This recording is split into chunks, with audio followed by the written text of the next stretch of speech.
Kumar lineman है, अमित कटियार साहबापुर का है। हाँ। वो जबरदस्ती ले गया था। अच्छा, तो क्या आपके भाई भी लाइनमैन थे क्या? जी हाँ। हाँ। हमारा भाई संविदा में लाइनमैन था। हाँ। ठीक है, 3 साल से लाइनमैनिंग कर रहा था। 3 महीने से उसके पेपर हटा दिए गए थे कागज। हाँ। और 3 महीने से उनको तनख्वाह भी नहीं मिली थी। ठीक है, इसके बाद उसने काम भी छोड़ दिया था। मगर उस परसों के दिन हमारी मौजूदगी आज उत्तर प्रदेश के कानपुर देहात का जो है ये रमऊ गांव है, और यहाँ पे कल एक घटना घटित हो गई थी। कोई लाइनमैन था जो है वो पास के गांव में लाइट को ठीक कर रहे थे, और अचानक लाइट आ जाती है और बड़ी घटना घटित हो जाती है।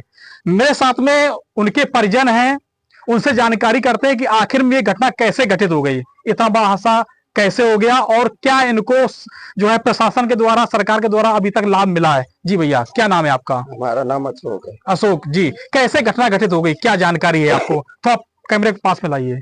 घटना घटित ऐसे हुई है जी। कि हमारे भाई को जबरदस्ती ले गए हैं। कौन कौन ले गया था? अमित कुमार लाइनमैन है, अमित कटियार साहबापुर का है। हाँ। वो जबरदस्ती ले गया था। अच्छा, तो क्या आपके भाई भी लाइनमैन थे क्या? जी हाँ। हाँ। हमारा भाई संविदा में लाइनमैन था। हाँ। ठीक है, 3 साल से लाइनमैनिंग कर रहा था। 3 महीने से उसके पेपर हटा दिए गए थे कागज। हाँ। और 3 महीने से उनको तनख्वाह भी नहीं मिली थी। ठीक है, इसके बाद उसने काम भी छोड़ दिया था। मगर उस परसों के दिन जबरदस्ती उसको ले गए। हाँ। और ले अच्छा, जाकर काम छोड़ दिया था उसने? जब तनख्वाह नहीं मिली थी, हाँ। उसके कागज भी निकलवा दिए थे, तो उसको धमकी दी गई थी। हाँ। कि आप यहाँ से निकल जाओ, नहीं तो आपको मार दिया जाएगा। ये कौन कह रहा था? ये लाइनमैनों ने भी कहा है। 2 लाइनमैन थे, दोनों ने कहा है ये बात। हाँ। अमित कटियार एक और अमित कश्यप रमऊ का। हाँ।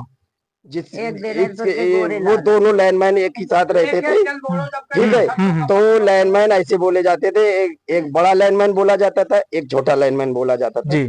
तो दोनों की साजिश से शाम को इसको लेके गए यहाँ से जबरदस्ती। वो ड्यूटी पे नहीं जाना चाहता था, मगर जबरदस्ती ये लेके गए। और ले जा करके इनने सिट डाउन किसने लिया है, किसने नहीं लिया है, और इसको जबरदस्ती खंबे पे चढ़वाया है। चढ़ा करके इनने लाइट छुड़वाई। जो ये मामला हुआ, किसकी गलती मानते हैं? क्या गलती मैं लाइनमैनों को मानता हूँ, और पास में और पावर हाउस वालों को जय का। हाँ। और जो फिटर चलाता है उसकी गलती मानता हूँ। हाँ। वो ऐसा स्वभाव का छोरा लड़का था कि अगर कोई ने 10, 20, 50 रुपए दे दिए, मेरे घर में लाइट नहीं यार पहुंच रही, चले चलो यार बेटा। हाँ। तो वो 10, 20, 50 में चला जाता था। इन लोगों के ख्वाब रहते थे 2, 4, 500 वाले। तो इसलिए उसका व्यवहार के चक्कर में सबको पूछता था, इन लोगों ने इतना पूछता नहीं था। तो इस जलन के पीछे इन लोगों ने ये करा कि किसी तरीके तब ये नौकरी से हट नहीं सकता है। एक बार अगर नौकरी लगी तो लगी तो लगी। अब जब काम करना जानता आदमी, कोई एक ही आदमी निकलना जानता, सब कुछ जानता है। जब आदमी कर रहा काम, तो उन्हें लोगों ने ये जलन थी कि ये 100-50 में काम कर लेता है, जाके ना कर देता व्यवहार में गांव गली में, और हम लोगों को इतना पैसा मिल नहीं पाता। ये जलन के पीछे उसको मरवाया है। और गलती इसमें लाइनमैनों की है और फिटर चलाने वालों की है, और पूरी लाइनमैनों की ही गलती है। क्यों भाई साहब? सिट डाउन लिया था, तो जब तक वो ठीक नहीं हो जाती, जब तक सिट डाउन वापस नहीं होता है। बिल्कुल यही होता है। और जब तुमने जैसे ही वो खंबे पे चढ़ा काम करने लगा, तुमने सिट डाउन वापस कर दिया, सिट डाउन मेरा वापस, उसने लाइट छोड़ दी उधर से, और वो वहीं चिपक गया। इसमें गलती अधिकारी आए थे, जो है तहसील से भी अधिकारी आए थे, एसडीएम जो है ना, तो क्या आश्वासन मिला? आश्वासन ये दिया है कि बेटा देखो, जो कुछ होना था वो हो गया है। और जो मान लो सरकार का मुआवजा मिलेगा, आपको देने वाले हक बनता है, वो आपको दिया जाएगा। क्या उससे आप संतुष्ट रहेंगे? आप तो संतुष्ट नहीं रह सकते हैं जी। मेरे भाई से प्यारा कुछ नहीं था। वो पैसे क्या, पैसे तो एक हाथ का मैल है। आज आया कल चला गया। भाई था मेरा, जिंदगी भर कमाता खाता, कितना खुश रहते हम सबरे, क्या हम लोगों के दिल पे बीत रही है वो तो हम ही लोग जान रहे हैं।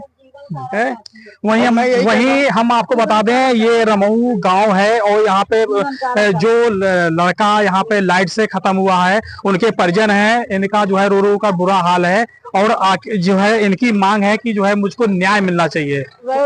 हाँ।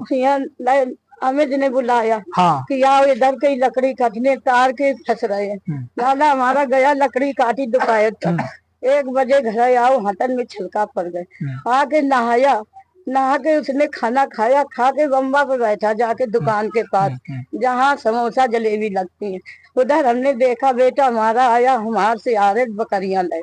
तो आया घर तक, हमारी नातिन को बैठा लिया एक महुआ के नीचे। तो हमने उससे कह दिया कि बड़ा कदुआ बैठ गया, थोड़ा मुस्कियाना और हंस के हमारे इधर से चला गया। कुछ उसका मन गिरा हुआ था, घर में आया, सब्जी रख के और चला गया। नहीं, आपको कैसे जानकारी हुई जो है कि आपका बच्चा? हमको अमित ने फोन किया, घर में रखा था, आई कॉल, हमने उठाई, कहता अम्मा, हमने कहा कि भैया से बात करा, भैया से बात करा, 2 बार किया, हमने बात करी, हमने तुरंत अशोक अपने को बुलाया, उससे कहा कि लाला फोन आया, लाला ने फोन किया, भैया जल्दी आ जाओ, भैया जल्दी आ जाओ।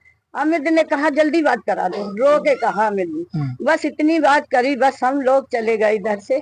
जब उधर पहुंचे तो कोई लाइनमैन नहीं मिला। अच्छा, गांव वाले सभी लोग भाग गए थे वहाँ से? सब लोग भाग गए, कुछ गांव वाले। आपका बच्चा जो है, इतना बड़ा कांड हो गया आपके बच्चे, आप क्या चाह रही हैं सरकार से, जो है अधिकारियों से क्या चाह रही हैं आप? हम यह चाह रहे हैं, जो उनने कहा हम मिट्टी नहीं उठाने देते थे, तो उनने कहा, और हमारे गांव का प्रधान था और पुलिस वाले भी थे सिकंदरा के, और वो कह रहे थे और मीडियम वाले थे कि हम तुमको 7.5 लाख रुपए देंगे और सरकार देगी, और जो तुम्हारा मुआवजा बत्ती विभाग का है वो तुम्हारा मिलेगा। हम गरीब आदमी, हमारे छोटे छोटे बच्चे नाचे, हमको सजा चाहिए। जिसने जिसने मरवाया है उसका नाम निकालो मोबाइल से और हमको बताओ, हम सबको सजा दिलाए, जैसे हमारी औलाद तड़पी है